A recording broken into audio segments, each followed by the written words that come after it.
with disabilities in Belarus. Another $3.9 million for LGBT causes in Macedonia. $8.3 million for equity and inclusion education in Nepal. I could go all night. And many of my colleagues are upset. They're really mad at Mr. Musk. Hell, I think we ought to give him a medal.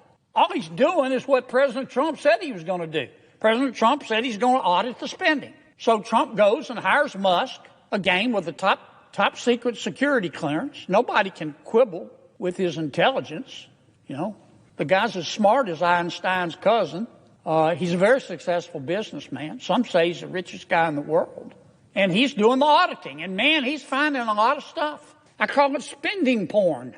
Now, I'm not saying everything that USAID does is wasted, but I'm saying a lot of it is. A hell of a lot of it is. And we ought to be on the floor of this United States Senate thanking Mr. Musk. And we ought to be asking him to go through every agency and look at everybody's budget. Everybody's budget. That's what the American people want. They don't want to talk about process.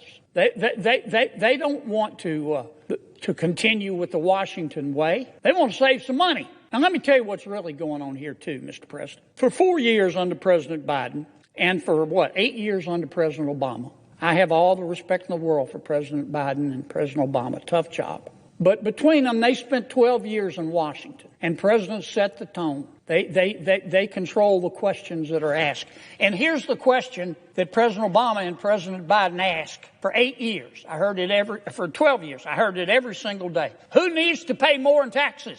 Is it you? Is it you? Who needs to pay more in taxes? We need more money. Who needs to pony up more? That was the issue. But that's not the issue today. We have a new president. You know what the issue is today? What the hell happened to all the money? What the hell happened to all the money? And that's what Mr. Musk is finding out. That's all this is about. And I'm just shocked that my colleagues have decided that this is a hill they're going to die on. How can you look the American people in the eye and support this kind of waste, support this kind of spending porn? I mean, the election to me made at least one thing clear, that the American people are sick and tired of people in Washington denying reality. The last administration tried to convince us that we were living in a crime-free world where inflation was temporary and the border was secure. And the American people didn't buy it. You know why? Because it wasn't true. And the administration, our last administration, tried to argue that Bidenomics was making our lives better. But the American people knew differently. They understood Bidenomics to mean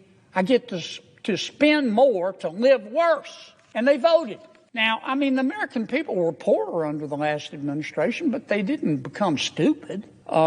They could see that the government was creating a problem, not trying to fix it. And they noticed the national debt, too. Put up that first chart for me. You know what our national debt is, Mr. President? $36 trillion.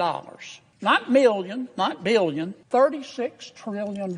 It takes my breath away. Highest it's ever been, over 100% of our gross domestic product. Our debt's growing faster than our economy. And we toss around these numbers, $1 trillion, $1 billion, $1 million. Since 2019, America's population has grown 2%.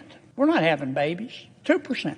And that's after massive immigration. You know how much our budget has grown? 55%. 55%. Yeah, we've had inflation, but we haven't had 55% worth of inflation. That's how we got to this $36 trillion in debt. Put up the next chart for me. Now, some of this money we had to spend during the pandemic, and it was a bipartisan effort during the pandemic. Republicans voted for it, and Democrats voted for it because we had no choice. I was there. I saw it from the inside. We came this close to losing the American economy. And you know who helped a lot, doesn't get enough credit? Jay Powell at the Federal Reserve. I watched it. The whole world wanted to go into a cave and retreat. Back in the Great Recession, I remember all the other countries in the world who looked to us.